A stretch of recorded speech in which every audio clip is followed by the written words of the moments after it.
улуу чоң хадис тугандар. Түшүнүп алыңыздар.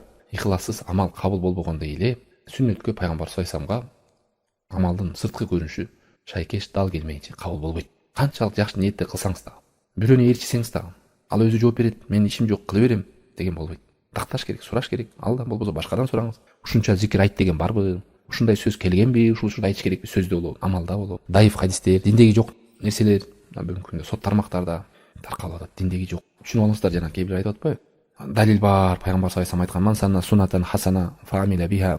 Кимде ким бир жакшы бир сүннөттү кылган болсо, анан аны ким кылган болсо сол кемеби бара берет деген бул диндеги бар нерсе унутулуп калат адамдарда. Анан ошону биринчилерден болуп кайра жандандырып, эскертип, адамдарга ойготуп, кайра адамдар ошону улап баштайт. Ошол нерсени айтылып атат. Ал эми жок, диндеги жок нерсе эмес.